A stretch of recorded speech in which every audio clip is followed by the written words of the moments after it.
गांव पंचायत में रहकर काम करना चाहते हैं, कोई ऑफिस की व्यवस्था है वहां रहकर काम करना चाहेंगे या कैंप में रहकर काम करना चाहेंगे। चाहने तो सब आदमी चाहता है घर बैठ के काम करें, लेकिन इन तीनों व्यवस्था में आप जहाँ रहते हैं, ज्यादातर लोग आप में से बिहार के लोग हैं, तो आपका घर भी बिहार में ही है। तो एक ये है कि जहाँ आपका घर है उसके इर्द गिर्द आप काम कीजिए। दूसरी व्यवस्था है कि नहीं, जहाँ जन स्वराज का कार्यालय है, व्यवस्था है, संस्थागत व्यवस्था बनी हुई है, वहां पर आप जाइए, ऑफिस में बैठिए और वहां से काम कीजिए।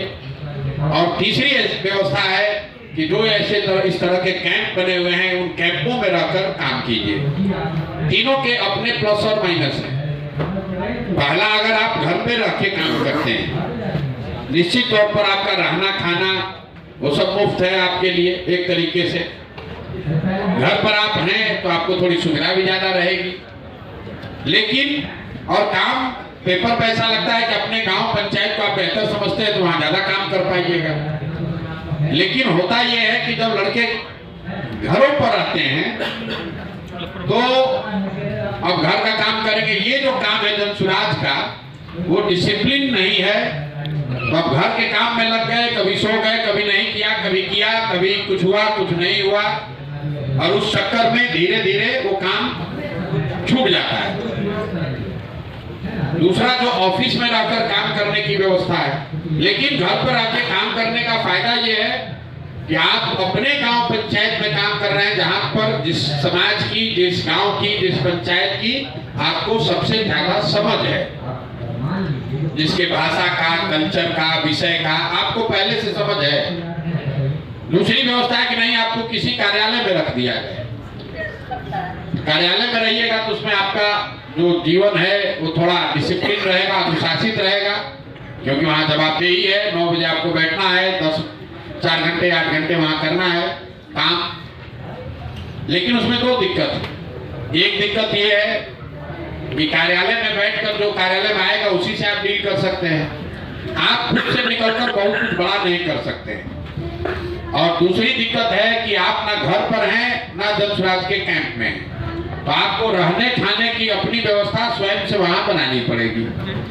ज्यादातर बच्चों के लिए जो थोड़ी बहुत सहयोग राशि आपको मिल रही है वो काफी नहीं होता है कि आप वहां किराए पर घर लीजिए, रहिए, काम कीजिए, तो वो परेशानी एक बड़ी हो जाती है।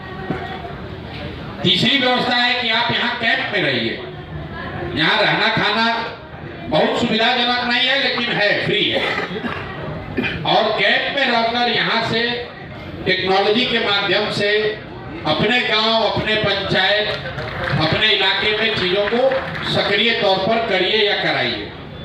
तो जो लोग इसका ट्रेनिंग लिए हैं उन्होंने उस तरह की थोड़ी बहुत व्यवस्था सीखी होगी। जो लोग वाहिनी रहे हैं वो कैंपों में रहने का उनको अभ्यास है, कैंप में रहकर गांव में जाकर घूमकर पर्चा बांटने का अभ्यास है। आप में से कुछ लोग कार्यालयों में भी 1-2 दिन कुछ छोटा मोटा काम किए होंगे, शायद किसी ने नहीं किया होगा। तो कहीं ना कहीं आपको अपने 15 दिन के प्रशिक्षण में ये तय करना है कि आपकी भूमिका कहां पर सबसे ज्यादा फिट है, क्योंकि जन स्वराज की इस व्यवस्था में तीनों जगह है। आप अपने पंचायत का भी जिम्मा ले सकते हैं, आप ऑफिस कार्यालय में भी रह सकते हैं, और आप कैंप में रहकर भी फुल टाइम काम कर सकते हैं। तीनों व्यवस्था है, आपको देखना है। और आपके साथ जो प्रशिक्षक हैं इनको तय करना है कि आप किस रोल में ज्यादा फिट होते हैं। एक बात तय जानिए, अगर आपने जन स्वराज से जुड़ना तय किया है और ये तय किया है कि नवंबर तक ईमानदारी से 8 घंटा 10 घंटा काम करेंगे, तो जीवन में अब कभी आपको बेरोजगार नहीं बनना पड़ेगा, मजदूरी नहीं करना पड़ेगा। उतनी व्यवस्था, उतना चिंता जन स्वराज और प्रशांत किशोर आपकी जीवन भर करें। अब ये लड़के सुनते हैं तो उनको लगता है तो लॉटरी लग गया, और कल होकर फिर आपको जब पैसे की दिक्कत होगी या कुछ व्यवस्था नहीं मिलती है तो लोग कहते हैं भैया प्रशांत जी तो कहे थे, दोनों बात सुनिए। अगर आप ईमानदारी से 8 घंटा काम करेंगे, वो काम करेंगे जिसके बारे में आपको प्रशिक्षण दिया जा रहा है, मजदूरी नहीं करेंगे, उस काम को अगर आप ईमानदारी से करेंगे तो निश्चित तौर पर आप कैंप से प्रशिक्षण पाकर या तो कैंप में ही सेंट्रल जो व्यवस्था चल रही है उसमें आपको ले लिया जाएगा, या आपको आपके पंचायत में बहुत अच्छा काम करने वाले लड़के हैं उनको पंचायत में भेजा जा सकता है, या जो लड़कों की क्षमता है जो ऑफिस में रह के काम कर सकते हैं और संभव है कि जहाँ ऑफिस है वहीं पर आपका घर है तो वो भी आपको काम दिया जा सकता है, वो व्यवस्था बनाई जा सकती है। कुल 1000 ऐसे बच्चों को लेने का हम लोग का संकल्प है। लोग घबरा रहे हैं कि 500 बोले थे, 1000 कैसे कह रहे हैं? तो 1000 बच्चों को अगले 1 महीने में हम लोग लेना चाहते हैं और उनको प्रशिक्षित करके उनको इन 3 कामों में बांटेंगे।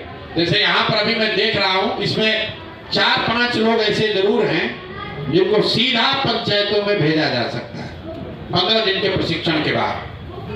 पंचायतों में जाकर आप क्या करेंगे? अगर आपके पास मोटरसाइकिल है घर में, आप में से जिनके पास मोटरसाइकिल है या जो मोटरसाइकिल खरीद सकते हैं तो उनको हम लोग पंचायतों में जिम्मेवारी दे सकते हैं। आप वहां जाइए, संगठन बनाइए,